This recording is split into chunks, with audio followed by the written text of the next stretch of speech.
Mathematics वाला decision आपके paper हैं, पेपर बहुत अच्छे चल रहे हैं। फिजिक्स का हो गया, केमिस्ट्री का हो गया, अब मैथमेटिक्स का। आपके पास 1-2 दिन बचे हैं। आज अपनी कत्ल की रात है, इसलिए अपने को जितना टाइम दे सकता दीजिए। मैंने 501 से लेके 550 तक आपको कहा उन पेपर को करिए। इससे पहले वाले पेपर भी आपको दे रखे हैं, इंपॉर्टेंट क्वेश्चन भी डाल रखे हैं कि आपके प्रत्येक चैप्टर ईच चैप्टर के इंपॉर्टेंट क्वेश्चन क्या है।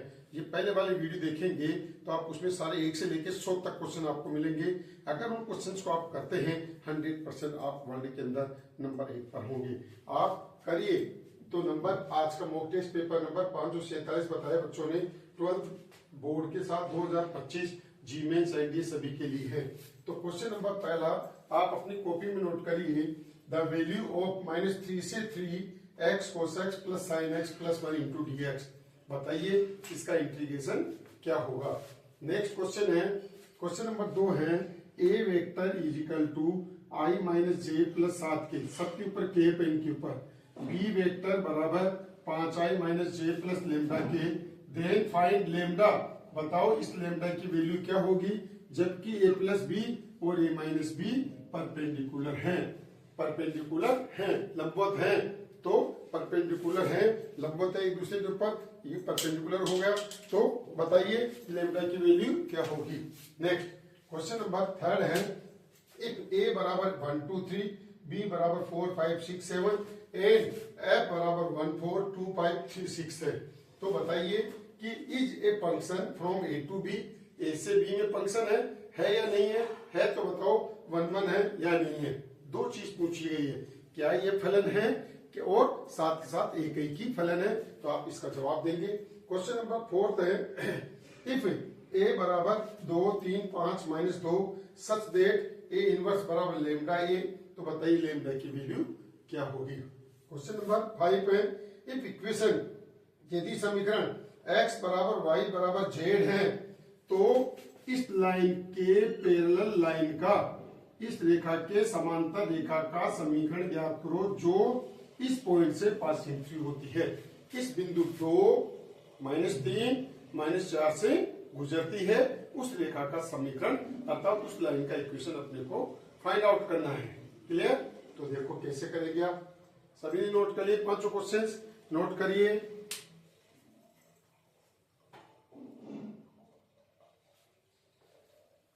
ओके, अब लिखिए पहला क्वेश्चन का आंसर। क्या लिखा देखा आपको, मैंने क्या कहा था पहले भी आपको पिछली वीडियो में कर रखा है, -a से a लिमिट जब किसी फंक्शन की आती है तो आप उसमें चेक करो कि क्या ओड फंक्शन है या इवन फंक्शन है। जल्दीबाजी नहीं करें। आप देखिए x cos x है, x की जगह में -x रखूंगा तो आपको पता है ये ओड फंक्शन बन रहा है, विषम फलन बन रहा है। तो ये विषम फलन है, ये भी विषम फलन है, ओड फंक्शन हो गया, ये भी ओड फंक्शन हो गया, विषम फलन हो गया। इसीलिए इसकी वैल्यू तो क्या हो गई 0, केवल 1 बचेगा।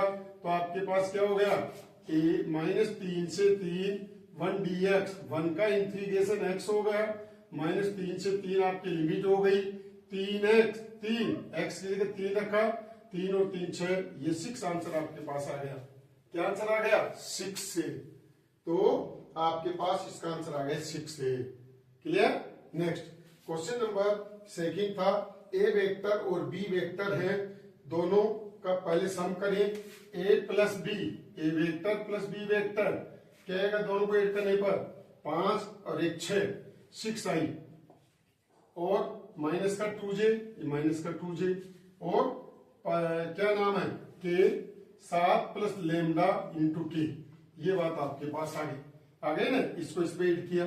अब a माइनस बी करेंगे, a माइनस बी बराबर a में से b को घटाएंगे, एक i में से 5 आई गया, माइनस का 4 आई, माइनस j में से प्लस j गया, 0j आ गया, इसमें से इसको घटाएंगे, प्लस 7 माइनस लेमडा क्या गया 7 माइनस लेमडा इंटू के। अब ये दोनों परपेंडिकुलर है, आपको पता है दो वेक्टर परपेंडिकुलर कब होते हैं, जब इनका डॉट 0 होता है, डॉट प्रोडक्ट 0 होता है, तब ये दोनों एक दूसरे के परपेंडिकुलर होते हैं, लंबवत होते हैं। ठीक है, तो देखो आप इसके अंदर i dot i -24, j dot j 0, इसको इससे किया 49 माइनस लेमडा स्क्वायर बराबर 0। क्यों? ए प्लस बी को ए माइनस बी से कर देते ए स्क्वायर माइनस बी स्क्वायर। ठीक है, 49 में से 25 गए तो 24 रह गए। ये 25 माइनस लेमडा स्क्वायर बराबर 0, तो लेमडा स्क्वायर बराबर 25, तो लेमडा बराबर आ गया प्लस माइनस 5। ये आंसर आपके पास आ गया। तो इस लेमडा की जगह अपन प्लस या माइनस 5 रख देंगे तो दोनों एक दूसरे के ऊपर परपेंडिकुलर होंगे। ये आंसर आ गया। नेक्स्ट क्वेश्चन नंबर 3 है, ए वेक्टर और बी वेक्टर दे रखा है। आप इसका एरो डायग्राम बनाइए।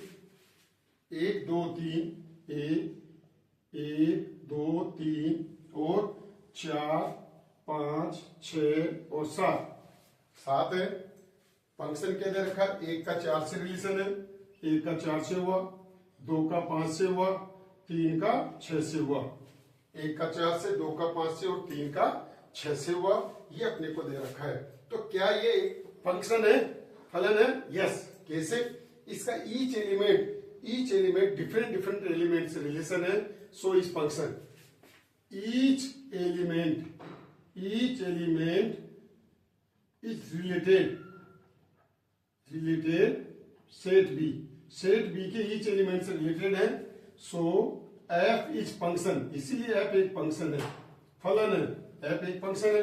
क्या 1 1 है? यस। 1 1 का मतलब क्या है? अलग अलग है सबका, इसलिए 1 1 है। And is also 1 1, and is also 1 1 function. एक भी है, एक 1 1 भी है, इंजेक्शन फंक्शन भी है और साथ के साथ फंक्शन है। फंक्शन है तभी तो 1 1 बना। अरे फंक्शन ही नहीं होता तो 1 1 कहां से होता है? ठीक है, चलिएगा। नेक्स्ट अब है आपके पास क्वेश्चन नंबर 4। ए बराबर ये है ए इनवर्स आपको पता है ए इनवर्स का फॉर्मूला ए डिजॉइंट ए अपॉन डिटरमिनेंट से होता है। माइनस का 4 और माइनस का 15, माइनस का 19, माइनस का 1/19 है। इन दोनों को चेंज करो, इन दोनों को चेंज कर दिया, इन दोनों का साइन चेंज करो, साइन चेंज कर दिया, बराबर लेमडा। ये लेमडा ए का मतलब 2 3 और 5 3, 5 और 3 आपके पास है। ये 2 और माइनस का 2 ऐसा का ऐसा है। ये कंडीशन आपके पास आ गई। अब माइनस का 1/19 ले जाऊं मैं अंदर, या इसका नेगेटिव बाहर निकाल लूं। नेगेटिव बाहर निकालेंगे तो 1/19 आ गया। क्या बना? 2 3 5 2, ये आपके पास आ गया। ये आपके पास कैसे माइनस बाहर निकाला? ये माइनस बराबर लेमडा 2 5 3 माइनस 2। अब देखो दोनों एक जैसे आ गए। सो लेमडा बराबर 1/19 आंसर। ये आपके पास इसका आंसर आ गया। इस तरीके से अपन इस मेथड से अपन इसको करते हैं। यही क्वेश्चन आपको 3 नंबर में मिलेगा, यही क्वेश्चन ऑप्शन के अंदर है, यही क्वेश्चन 2 नंबर के हैं। तो इसलिए टेंशन करने वाली बात नहीं है। सर मैं तो 1 नंबर का कर रहा हूँ, 2 नंबर का ये ऑप्शन का नहीं कर रहा हूँ। केस बेस्ड स्टडी भी यही है, इसी में से निकल के आएंगे आपके पास। तो सारी डेफिनेशन याद करें, सभी चैप्टर के एग्जाम्पल करें। इन बातों का ध्यान रखना, जिस भी बच्चे की कोई कमजोरी है तो वो उसके एग्जाम्पल जरूर करें। तो देखिए ये बात आपके पास आ गई। क्लियर? अब देखो आगे question number 5। Question number 5 if equation x बराबर y बराबर z find parallel line passing through. तो आपको पता है ये लाइन का इक्वेशन है। इस लाइन के पैरेलल लाइन का इसके डायरेक्शन देशो 1 है, इसके डायरेक्शन देशो 1 है, इसके डायरेक्शन देशो 1 है। देन पैरेलल लाइन, इसके समांतर रेखा का समीकरण जो इस पॉइंट से पासिंग थ्रू होती है। x माइनस 2/1 y, देखो भाई पॉइंट 2 माइनस 3 माइनस 4 है, -3/1 और z प्लस 4/1। तो आपको मैं 2-3 बात बता दूं क्या इस लाइन के समानांतर रेखा का, तो दोनों के डायरेक्शन रेशो सेम होंगे हमेशा। पहली बात, अगर डायरेक्शन रेशो पूछता 1 बना गया। कोसाइन पूछता l बराबर 1/√3, n बराबर 1/√3, n बराबर 1/√3 होता। अब इसके पैरेलल है, पैरेलल में दोनों एक जैसे हैं। इन पॉइंटों को यहां पर रख दो, वही आपके इस लाइन के पैरेलल लाइन का इक्वेशन होगा। इस तरीके से अपने को इन सवालों को करना है। तो इसीलिए स्पेशल बात आपको ध्यान रखना है, क्या करना है, आपका कल परसों पेपर है, आप जितने भी एग्जाम्पल बुक के दे रखे हैं उनको सबसे पहले करें, मॉक टेस्ट पेपर करें। और अगर आप ऐसा कर लेते हैं फिर आपको कोई प्रॉब्लम नहीं होगी। सर उसने ऐसा कर लिया, करने दो। बोर्ड का रूल है कि एनसीईआरटी में दिया जाता, नहीं भी देता है तो भी आपकी तैयारी पूरी इसमें है। आप ज्यादा ज्यादा अपने दोस्तों को भेजिए, उनको कहें कि मॉक टेस्ट पेपर करें, उनको कहें कि आप बोर्ड के जो एनसीईआरटी की बुक है उसके प्रत्येक एग्जाम्पल को 2-2 बार कर लें, इतना भी कर लें, या अपने पर्टिकुलर नोट्स उनको पढ़ें। अगर ऐसा कर लेता है तो भी वो टॉप बन जाएगा। तो ज्यादा ज्यादा इनको करें और अपने फ्रेंड्स को भेजें, लाइक और सब्सक्राइब कराएं और ज्यादा ज्यादा आपको बेनिफिट मिलेगा। फिर जी मेंस का आ रहा है, एडवांस का एग्जाम आ रहा है, एनडीए का आ रहा है, बिट्स प्लानिंग का आ रहा है, धीरूभाई अंबानी का आ रहा है, इन सभी के नोट्स आपको फ्री ऑफ चार्ज मिलेंगे। तो आप ज्यादा ज्यादा इनको करिएगा।